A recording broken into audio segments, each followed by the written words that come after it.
Hey everyone, I'm superphiz from the ETH community, and I'm here with my good friend Ben Edgington. Hey Ben. Hi Fizz, hi everybody. Ben writes this incredible newsletter every fortnight called, that means every 2 weeks in America, but I'm trying to use it, called What's New in ETH2. His latest edition is from the 20th of May, 2022. What is it, about 3 days ago? And it's a banger. Yeah, thank you. I can't remember what I wrote, so I'm looking forward to seeing it again. Learning all about it. Yeah. So let's get into it. Let's see. The Ethereum staking, I'm going to close my tabs to the right because we're going to reopen probably all those. Let's see. Close tabs to the right. So the Ethereum staking CLR round has about 30 hours left. One day, 6 hours, 30 hours. This is great. Yeah, I wanted to pick this out as a highlight just because it's something so different and so cool. And there's a serious, sometimes with the kind of Gitcoin grants, recently the amounts involved are relatively small for most projects. For a few projects, they get a huge amount of matching funds, but the matching funds are spread pretty thin because there are just thousands of projects now. You've got 15 projects here and what, 350, well, over four. What's it all add up to now? The total 414,000 DAI between 15 projects is incredible, right? I mean, that's seriously game-changing amounts of funds. Yeah, you're looking at about 25K average per project, and obviously, the purpose of a quadratic funds round is not really to solicit money from participants. It is to use that DAI as a signal for how the money should be distributed to these projects. And so it's an incredible initiative. I'm really glad that CLR Fund and the Ethereum Foundation asked us to participate, and it's going really well. Yeah, I'm going to mention you had like 2,000 contributors when I wrote 3 days ago. Now 3,300, which it just astonishes me how big this community is now. It just blows my mind. And to be fair, it's not easy. You got to get authenticated with Bright ID, which is a bit of a kind of hoop to jump through. And then if you haven't got funds on Arbitrum, which I didn't, you got to kind of mess around with all that and get some DAI in there and things. 3,300 people. This is mind blowing. Yeah, I'm pretty impressed with it myself, and I love so many of these projects. I'm in this weird place where I want to promote the things that I'm most excited about, but I don't feel like that's as an organizer of the round, I don't think that's maybe in the best interest of the community. But I really do hope people come here and just give. I'm calling them signals because it is DAI, but that's not the DAI that matters. It's the signal that says, hey, I'm a real person. I'm verified on Bright ID, and I think this is valuable. So, hey, EF, can you give them 10K? That's no big deal, right? And they get money to do their thing, and it benefits all of us. So it's incredible. So you've had a couple of new ones since I last looked. I think Logic Beach's Staking Explainer series and maybe the Ethereum China network, whatever they call it, Ethereum.cn. I don't think I saw before. So there's a chance, correct me if I'm wrong, but there's a chance before the end of the round to reallocate funds that you've already allocated. You can't put more in, right? Yeah, but that's you can right. Reallocate. That's right. You get the caveats. You can only make one deposit, and you can reshuffle that until I think it's about a day or two after this time left is over. So, I actually didn't even know that myself. So I deposited 60 DAI, and I'm like, okay, I'll get the first round, then I'll come back later and deposit more. And it's like, nope, sorry, you're done. But that 60 DAI is plenty to signal with my account where I feel like these contributions should go. We get stuck in that thing where we think my money is the contribution, and your money really is just the signal. Yeah. I found when I checked out, there were 15 projects at the time, and I put like 12 of them in my basket. And I felt bad about missing 3 out, but I felt I had prioritized. Then it said, "Oh, you can only do 8," and so, yeah. so in the end, yeah, in the end, probably I should have just dumped funds into the matching pool, but because they're all good. I mean, there wasn't any project here which I thought, nah, they don't, they don't need my money. Yeah. And there's one last thing I want to point out. You can use this add funds button to make a contribution without completing Bright ID and without specifically vouching for any product. So if you click this button, and let's try it. I don't think I have MetaMask on this browser. It's just going to ask you, it's going to give you a dialogue to let you deposit whatever you want. And it just goes right to this matching pool. And it will be distributed by the quadratic matching formula.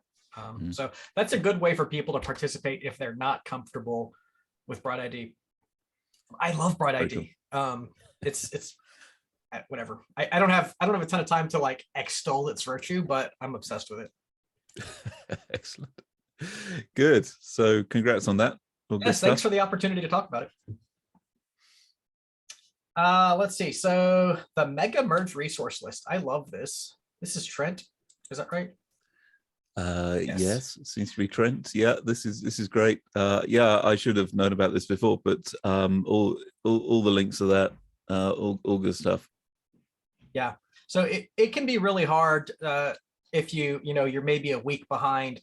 It can be hard to keep up, and this kind of resource is just fantastic for catching up on everything. Yeah, totally. Shijen, who I've been following on Twitter for a while, she's kind of spicy and interesting. So she had a great thread on getting involved in testing the merge. Testing the merge. I have a confession to make. I read all this and I thought, great, I need to get in there and start testing the merge.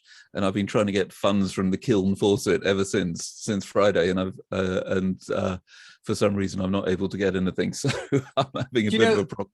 Do you know there's a backup Kiln faucet? And we should probably publicize that more. Perry kind of says that every time the bots get to the faucet, he just sets up another one because it takes them a while to retool and find a new one. That actually brings me to, it's not in here, but Bright ID is setting up a Bright ID authenticated faucet. And I'm trying to get them to incorporate Kiln. And in that event, people who are Bright ID authenticated can say, hey, give me some Kiln ETH. And that's a great way to slow the bots down, but also get it to the people who need it. Yeah, that would be awesome. Yeah, it'd be good to get in there. So there's for those who manage to get some Kiln ETH and do some activities like deploying contracts or sending transactions, NFTs are coming. So this is Abdel Hamid Bakhtar, who used to be one of my colleagues in Consensus, worked on Besu. This is his project to just send some NFTs for those who complete some of these tasks, these missions here. Hey, so I should get slashed. I made a video showing my my wallet address, and I'm like, someone certainly will love me enough to slash that for me, but I'm still waiting on a slashing. Excellent. Have you done the others?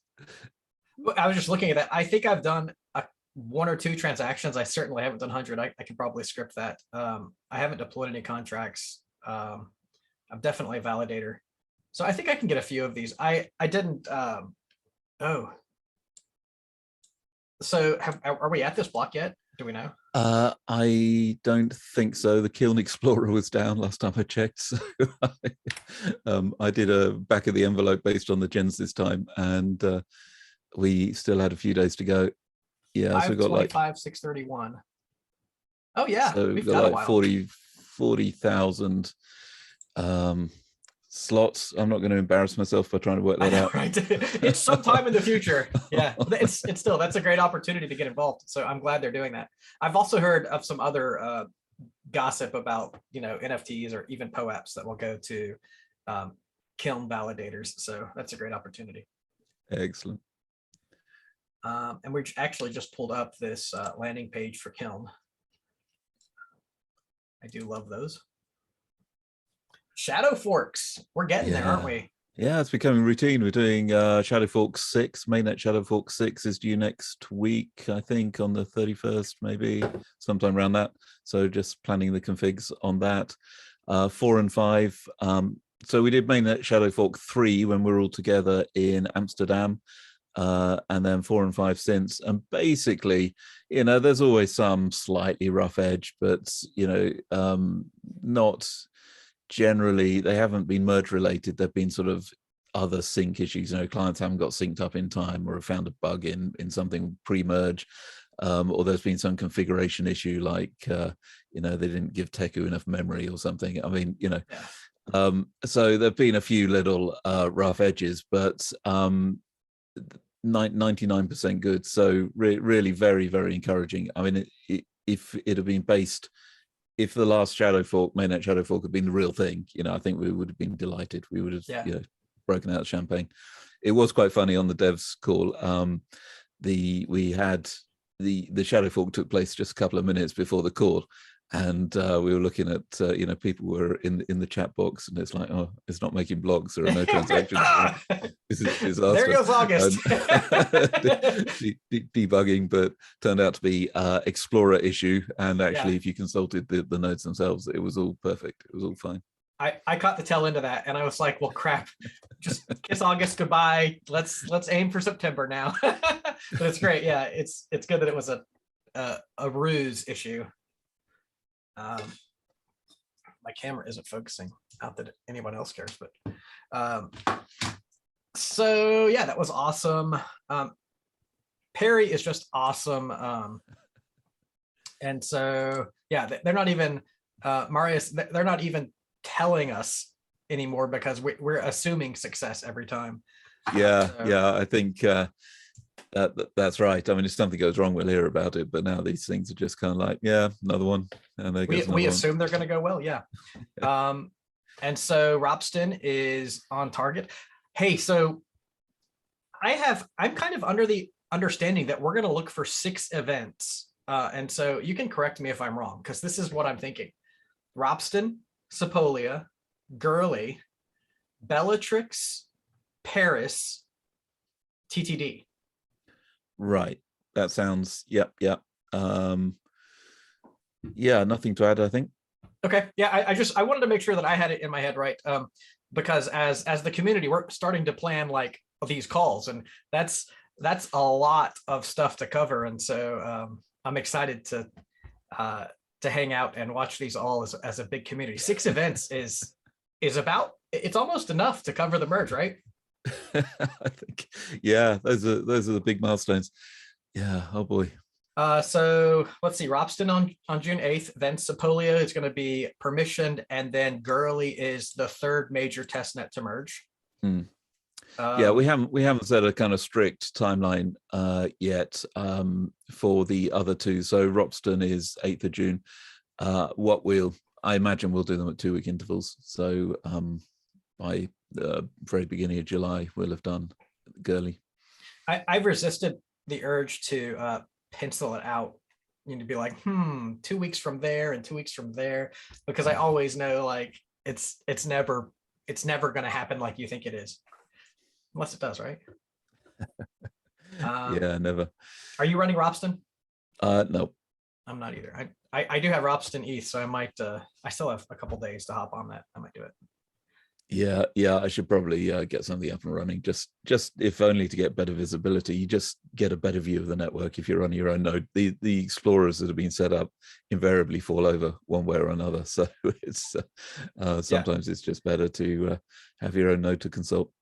And as a home validator, it's just a great opportunity to engage in the process, to just sort of feel it out. Like I don't know, maybe it's my obsession with just experiencing all of these chain events, but I just enjoy doing that.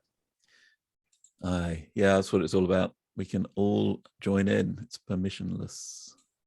Consensus TXRX, transmission receive. Research team is maintaining test the merge. The name came from, this is the old days when that's the team that initially started work on Teku, and it's Texans and Russians, and so I think Johnny Ray called it TXRX. That's funny. Because it's also transmit receive, right? In the old vernacular. Now it's all Russians, so it's just the RX bit survives. But this is Mikhail and Anton and others, and so this is just happens to be their repo. And Mikhail has just put together a nice summary of the remaining tests that need to be integrated into Hive, and it's good. Cool. Let's see. When merge. So I'm not familiar with this tweet. Oh, of course I'm familiar with this tweet. Who's not familiar with this tweet? Yeah, so I'm going to see if I can turn my audio on and we'll listen to this for once, just a second. Yeah, the recording is terrible audio. Let's see, pause recording reactions, share sound. And Preston, does that strike fear with you? Are you optimistic? So David's asking Preston about June 8th. I'm ready. Let's do it. Oh. No, but really, like, Yep. Big applause. The software is ready, right? These are just the last few steps we have to take, and as far as we know, if everything goes according to plan, August, it just makes sense. And the difficulty bomb is there. It's there for this reason specifically. So if we don't have to move it, let's do it as soon as we can.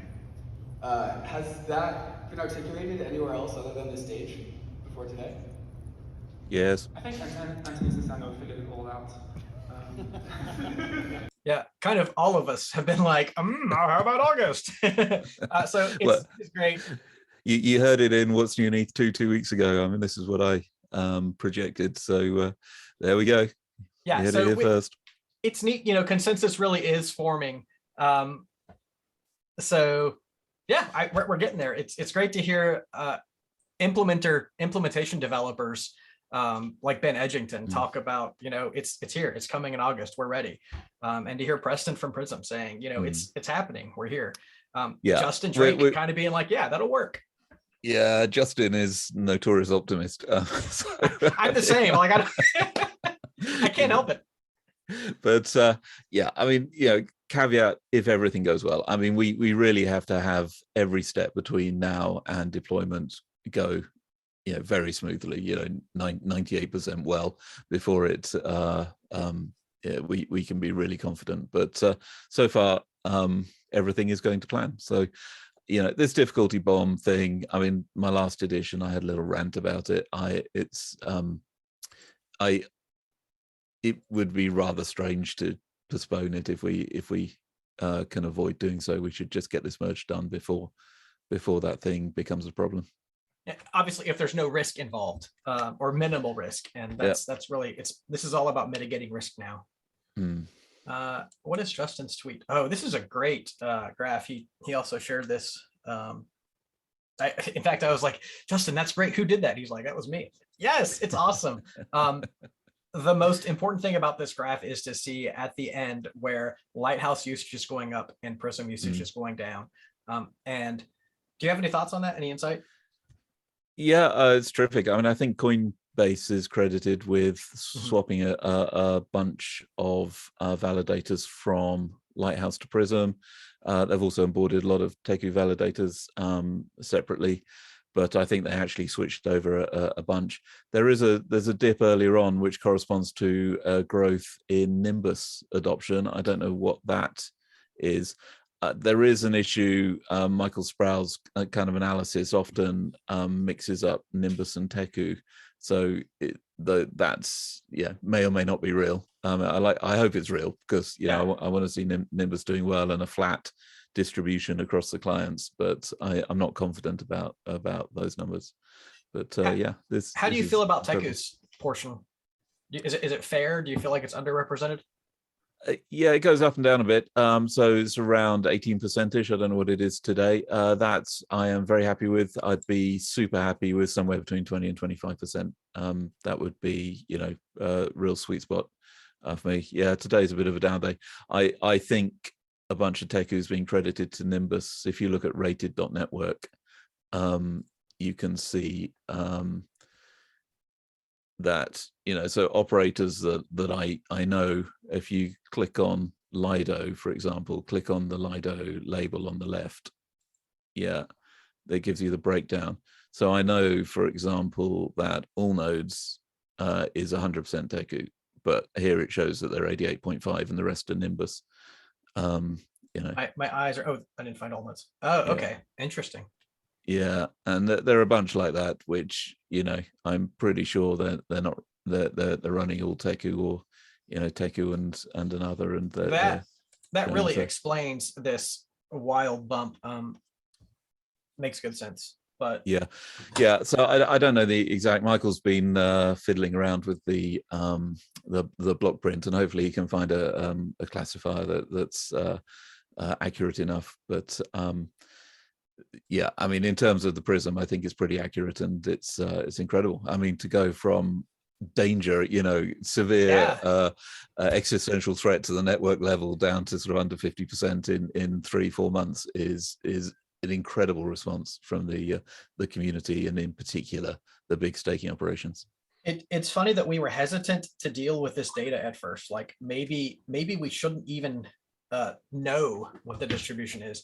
And I'm really glad that Michael came through and he's like, you know, this is valuable data, because we would still be we would be a Prism monolithic network right now if we weren't aware of the situation. So I'm really happy that it worked out.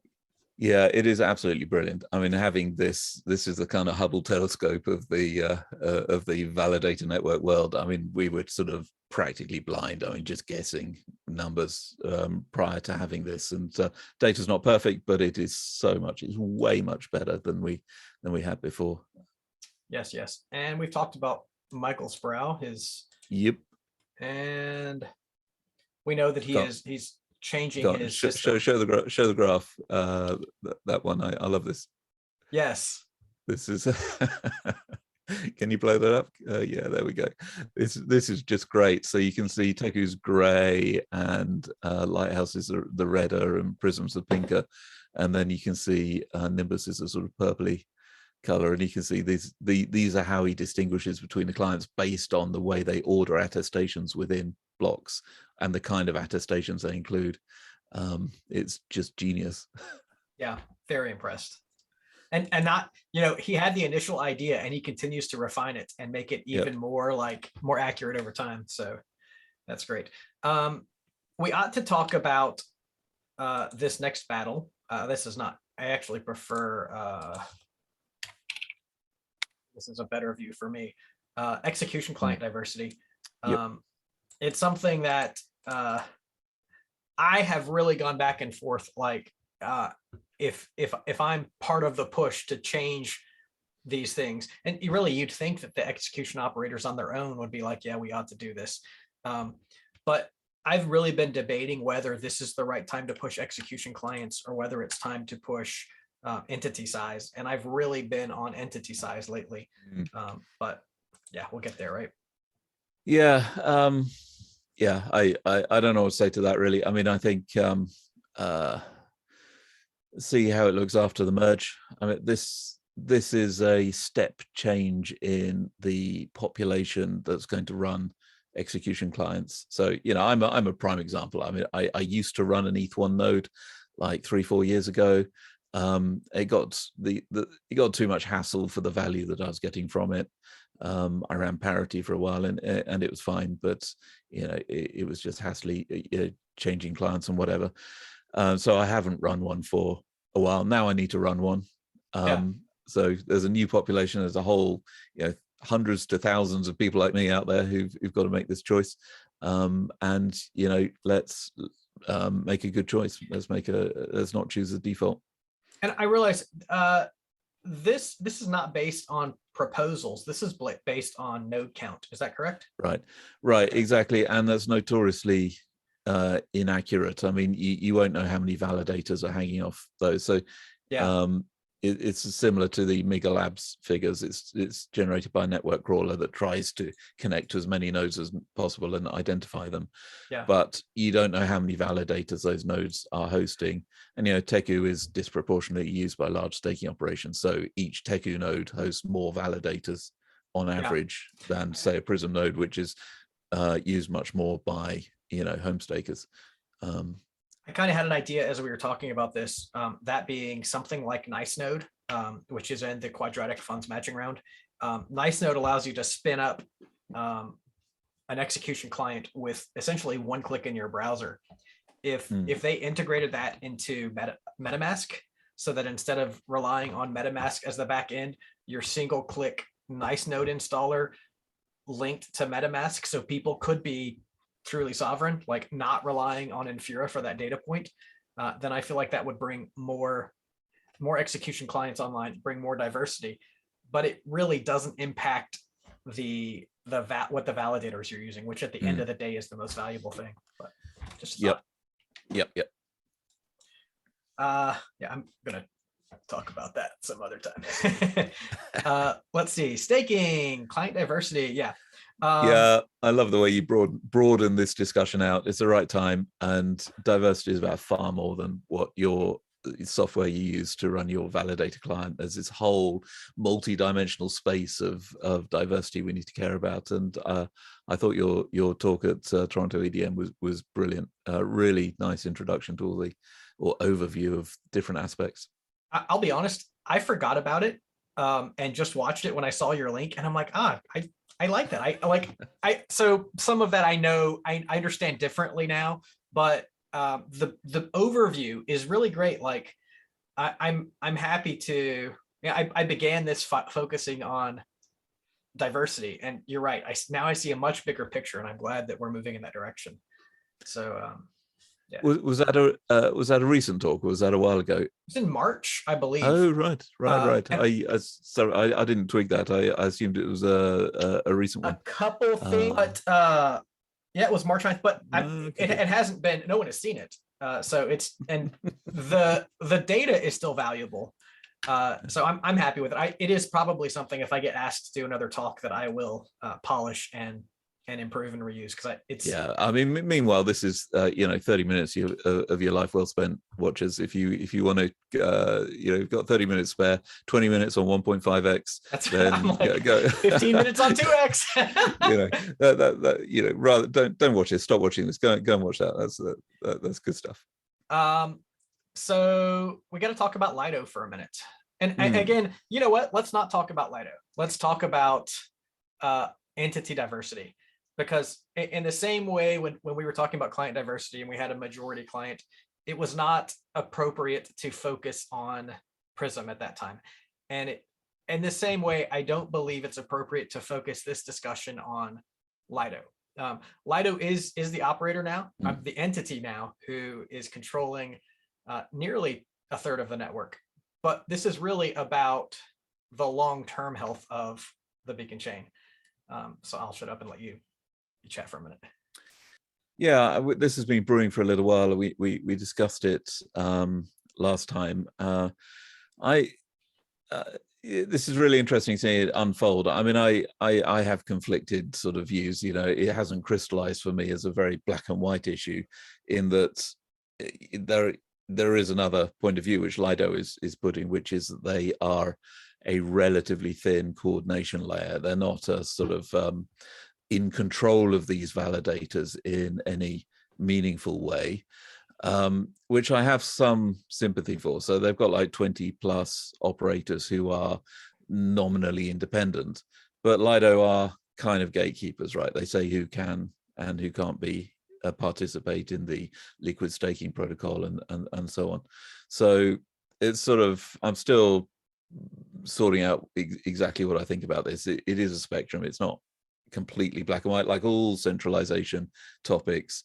It's better and worse. It's not good and bad necessarily. It's it's somewhere on a spectrum. So having said that, I think it's good to be having these conversations early in the life of the Beacon chain, and the Ethereum proof of stake system, and setting some norms and expectations. And yeah, I mean, the big hitters have come in, and very interesting to see how this came together with sort of, I think you kicked it off with your 22% sort of target for community to start putting pressure on entities, and then Danny came in with his "it's an attack on the protocol" at 33%, which is That's surprisingly unusual for Danny. direct. Yeah. Yeah. And so, as we know, Danny, he is a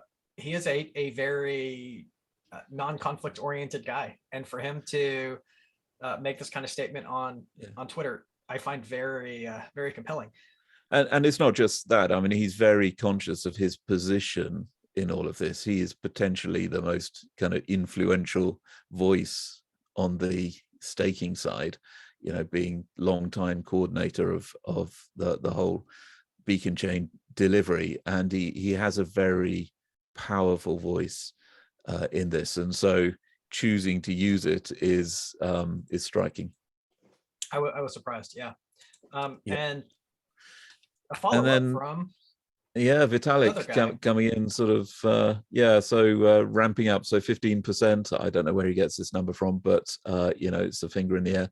But we should set aside kind of social norm that if any entity gets more than 15%, they should, he suggests, start raising fees to sort of reduce the inflows, which is not a bad idea.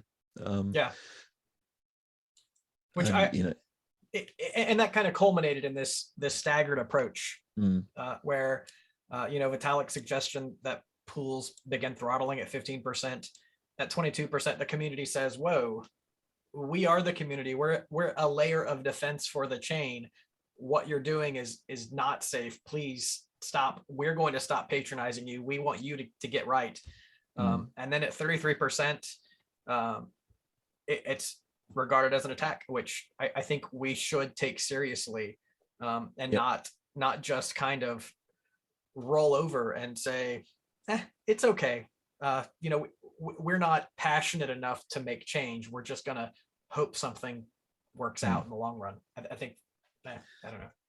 Yeah, and I think decentralization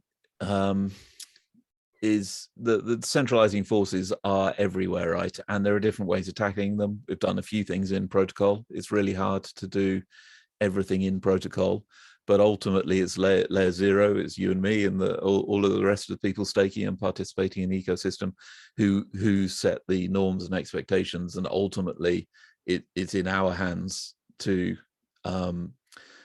whether Ethereum ends up centralized or decentralized. So anyway, I know we know Lido has agreed to hold a governance discussion. I have stayed out of that. I don't believe so. I'm a member of a lot of communities, but I've never engaged with the Lido community, and so I don't feel like it's appropriate for me to come in and say, here I am, this is what I think, when it really is their internal discussion. And I think when we get results of that, when we get the outcome of that, it'll be time to reevaluate our position. Yeah, fair enough. In as much as we're all participants, whether specifically in Lido, but in the network, I think we all have a voice in that, whether we're sort of Lido token holders or not.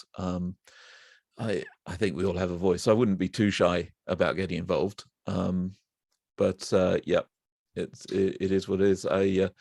I look forward. I haven't really engaged myself. It's fair to say. Yeah. Hey, well, we don't have to talk about it at length. I feel like it is their opportunity to have a Lido-based discussion.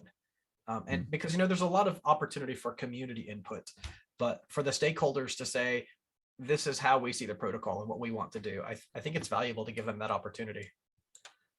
Yep.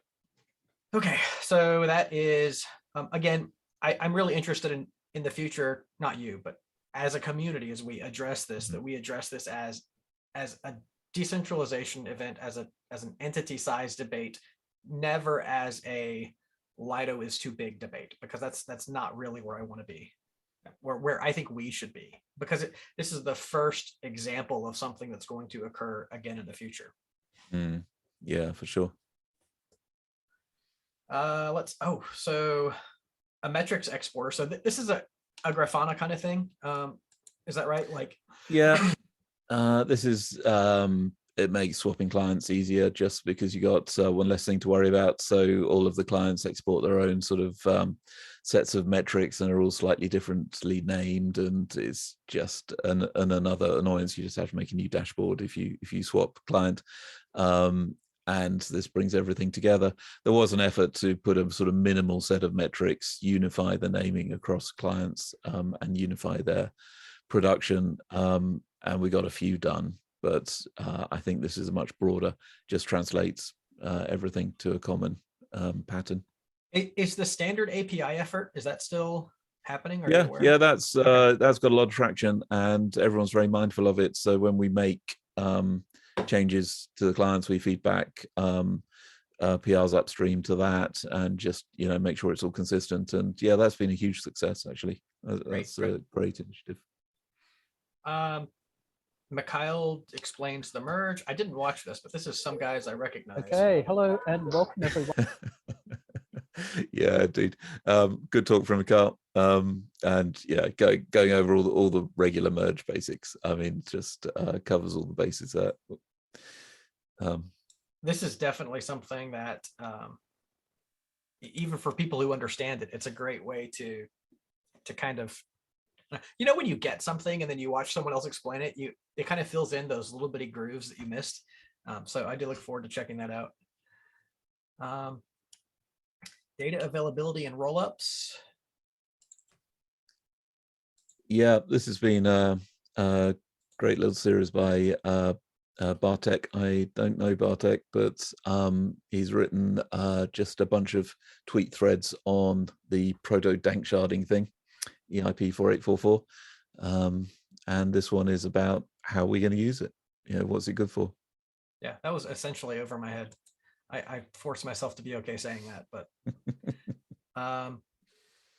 weak subjectivity checkpoints failing. I found that really interesting because and I really want to hear your thoughts on it. Yeah, it's not a simple topic.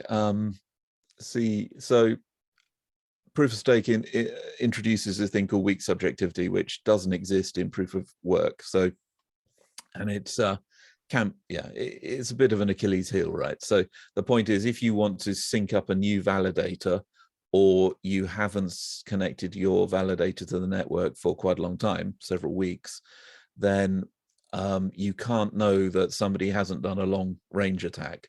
So if somebody can acquire a big chunk of the stake, maybe exited validators can sell their keys, the attacker can go back in time effectively and build a new chain basically for free, because there's no work to do. They can just simulate the proof of stake protocol, and they can anchor that chain somewhere in the past. So if you're syncing from Genesis, you might get onto the attacker's chain, or you might get onto the right chain. You don't know.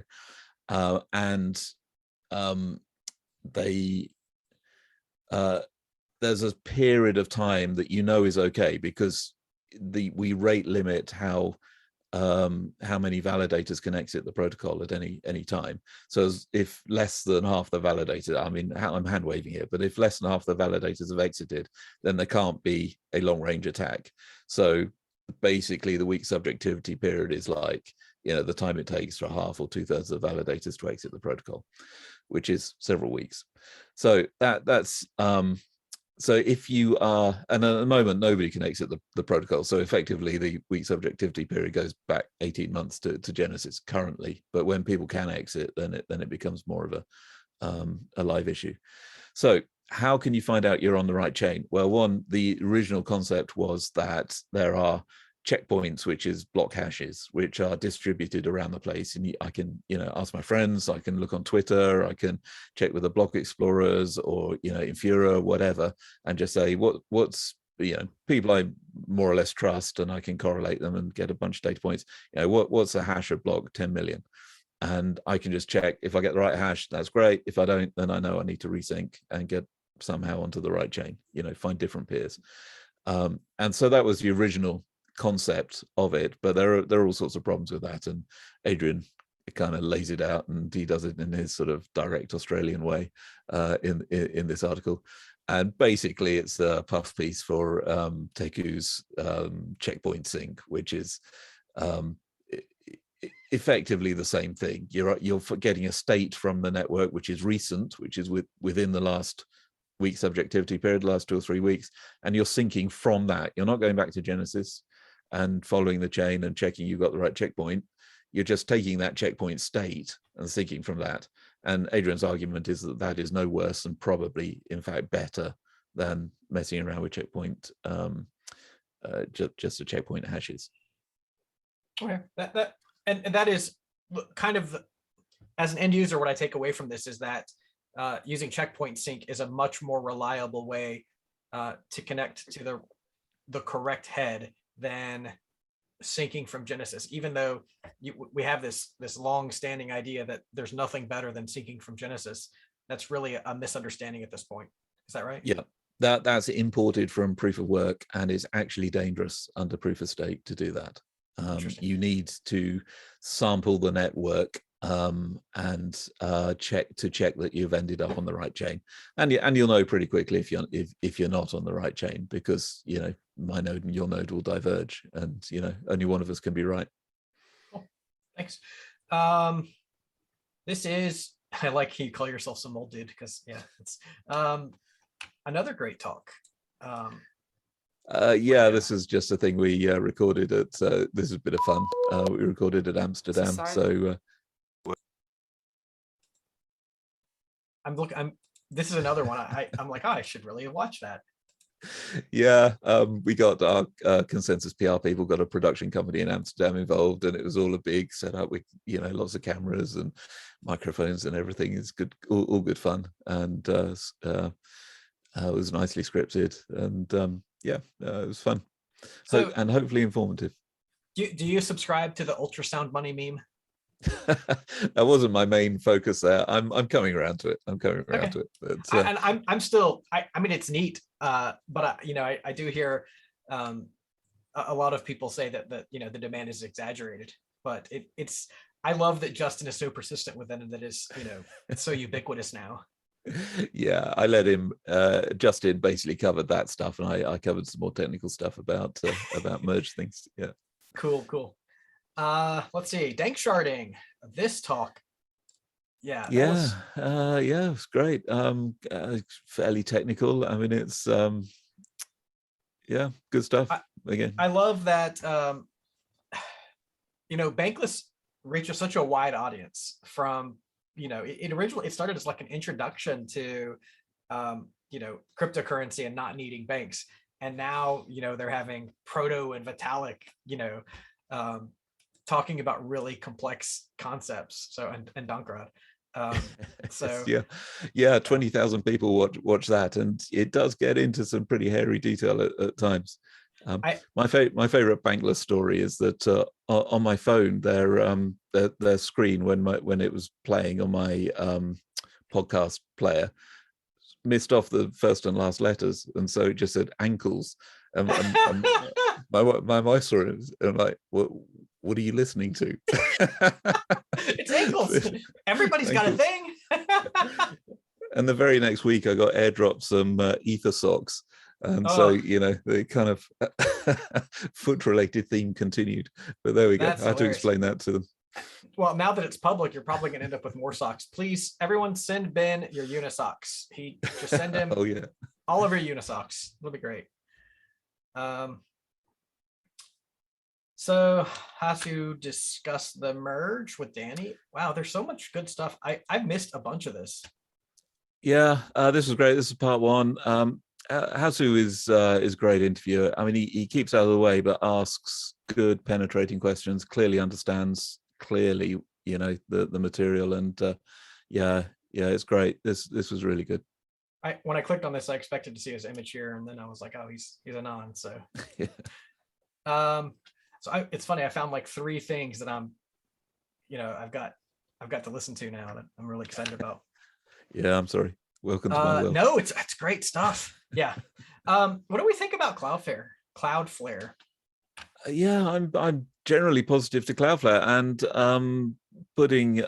they are literally going to stake. I mean, they are putting money down, skin in the game on this. They're being crypto affirmative for quite a while now. Some of their crypto libraries are very useful. And that's cryptocurrency, cryptography, Yeah, cryptos. Well, you're looking at things like IPFS, like their implementation of IPFS has been beneficial to everyone. Like they have made IPFS so available that it kind of has taken it to a new level. Yeah, so interested to see where it goes. Just kind of noting it for now. They've just announced this thing, so yeah, bullish Cloudflare. Yeah, I'm really optimistic about it myself, and because we know industry is going to come into Ethereum staking, and I think it's important for us as the community to welcome them, but to also kind of like hold them to our standards rather than letting them run roughshod and do what they want. And so I'm excited about Cloudflare. I can't say Cloudflare. It is surprisingly hard to say. Cloudflare, but I look forward to them. Someone said, well, they're going to instantly load a bunch of validators and take over the network, and I think that's an unrealistic perception. Yeah, seems unlikely they will have billions of dollars of ETH on their balance sheet at this point. We'll see, but yeah, very excited to have them. Very excited to have enterprise providers, especially ones that have a great reputation for positive engagement. So that's cool. Network Ethereum Foundation requests for proposals, network data availability sampling. Yeah, so I think one of our challenges over the years is that whilst we have very competent networking people around in the client teams and so forth, there's a sort of a specialist or depth of expertise which has been lacking over the years, and we've had very few specialist peer-to-peer network people engage at a deep level with the protocol, and with the data availability sampling, we're taking the network demands to the next level. So it works today, it hangs together, and people have come together and built a protocol that works, but we're going to the next level, and there's a desire to get some proper specialist help in, hence this RFP. So yeah, listeners, if you know anyone who is deep into peer-to-peer networking and not necessarily engaged with crypto, send this their way. I feel like at this point, people who are familiar with peer-to-peer are also crypto natives by now. Does that sound fair? I don't know the space well enough, but yeah, it's a great opportunity for someone to hop in and become a participant with Ethereum. Let's see. What is this? Yeah, this has appeared sort of low level for the last few issues. So Guillaume Ballet is doing his thing, just building this Verkle, this version of Geth, and I think Nethermind is also compatible, which uses Verkle trees instead of the Patricia Merkle tree, which has been used since Ethereum started. And basically, it's the model for how we go stateless with Ethereum. So we get rid of our terabyte of disk that it uses and whatever, and we just have stateless transactions. So Guillaume's been plugging away at this. He's built this testnet. It's actually open, and people can join and get stuck in. So there are no concrete plans to deploy this in the very near future. It is still firmly under R&D, but looks good and looks promising. Sounds great. I look forward to checking that out. Yeah, statelessness is one of those things that it's not critical to the future of Ethereum, but it really will help a huge amount if we achieve it. Yeah, I feel like it's critical to decentralization because home users cannot be expected to continue adding storage space well into the future. Like we need to have nodes that normal people can go to, literally the electronics store and buy something that they can run a node on. Yeah, and it's not just storage. I mean, the bigger the state gets, the slower it is to access, and so yeah, statelessness helps a bunch of things, and you can parallelize transactions because you know which bits of state they touch and stuff. It's very cool. Yep. So consensus implementers call. Love your notes as always. Yeah, Christine is killing it as well. My former podcast Yes. collaborator. She's brilliant that she's still fully engaged in Ethereum space, and she's doing a terrific job of writing up much more detailed notes than I do. So it's great. Cool. And a couple things to look forward to. June 3rd is Merge Community Call number 4, which I want to make sure that I get to. Yeah, thanks for a reminder. I'll try and be there as well. 8th, something about June 8th. It's kind of a big deal, right? Yeah, we'll all be around for Upston for the merge. Danny's notes are great, but it's funny because I think we've covered pretty much everything in those notes here. And finally, the 100th edition of What's New in Eth2. Yeah, I'm kind of starting to think about the future. You know, I've been writing this thing for 3.5 years now. Yeah, more than. And yeah, what do I do? So just starting to think about what the future looks like. And I thought, 100th edition coming up, due 26th of August, if I keep up the fortnightly cadence, which hopefully is post-merge. Yeah. How do you feel about it? Do you feel strong, or do you feel like you're ready for a break? I don't want to preempt too much. I vacillate on this. I mean, it's a lot of work, and you know, it's stopping me doing other things, like I'm making progress on the book and things. But on the other hand, it helps. It forces me to be aware of everything going on, which sort of helps. So, but yeah, people are still reading it. Readership keeps going up. So, do you have that thing where you ask yourself, like, where am I most valuable? Do you have that? Yeah, I try to, though answers are hard to find sometimes to these questions. So I don't really know. I put it to Joe Lubin that I might sort of call it a day after the merge, and he was like, but we got so much more coming, you know, there's there's Shari and there's Statelessness, everything. This is just the beginning. You know, he was a bit horrified at the idea that it might go away. So we'll see, or I might do something completely different. You know, look, actually get some validation in terms of a sponsor. It's never been sponsored, never had advertising, but you know, maybe that would be the motivation I need if people were prepared to sponsor the thing, or something like that. You should get sponsored like that. I know, you know, money is not our motivator, but it is a good signal. Like, yeah, exactly. Anyway, I would totally encourage that. But yeah, it is what it is. Well, Ben, I think we've done it again. I don't know what our time was because we started a little bit late. Yeah, but it's great. I'm going to go ahead and stop this recording. So Ben and I try to do this every 2 weeks. We have a little bit of fluctuation, but I think it's really valuable to talk through this newsletter with Ben and really just get this information out. It's so valuable. Thanks for your time. Yeah, appreciate the time, Fizz. Really good to speak to you as ever, and great to cover some of these topics.